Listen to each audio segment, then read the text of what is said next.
اے رب کی توحید کو سینے لگائے رکھنے والوں، اے انبیاء علیہم السلام کی سنت پہ قائم رکھتے ہوئے صرف اللہ ہی سے دعا مانگنے والوں،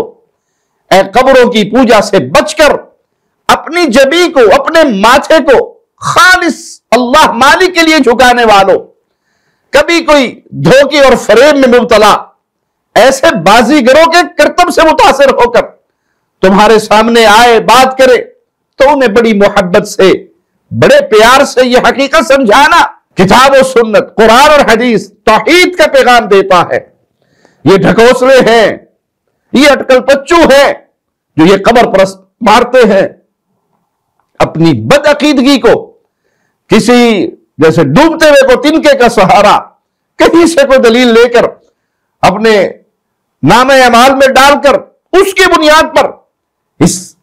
مکڑی سے کمزور جالے کے طور پہ یہ دلیلیں گھڑی کرتے ہیں، دلیلیں گھڑتے ہیں،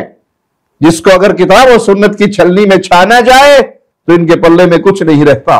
کتاب و سنت صرف توحید کا پیغام دیتا ہے، قرآن اور حدیث اللہ کی عبادت کا درس دیتا ہے۔ مبارک ہو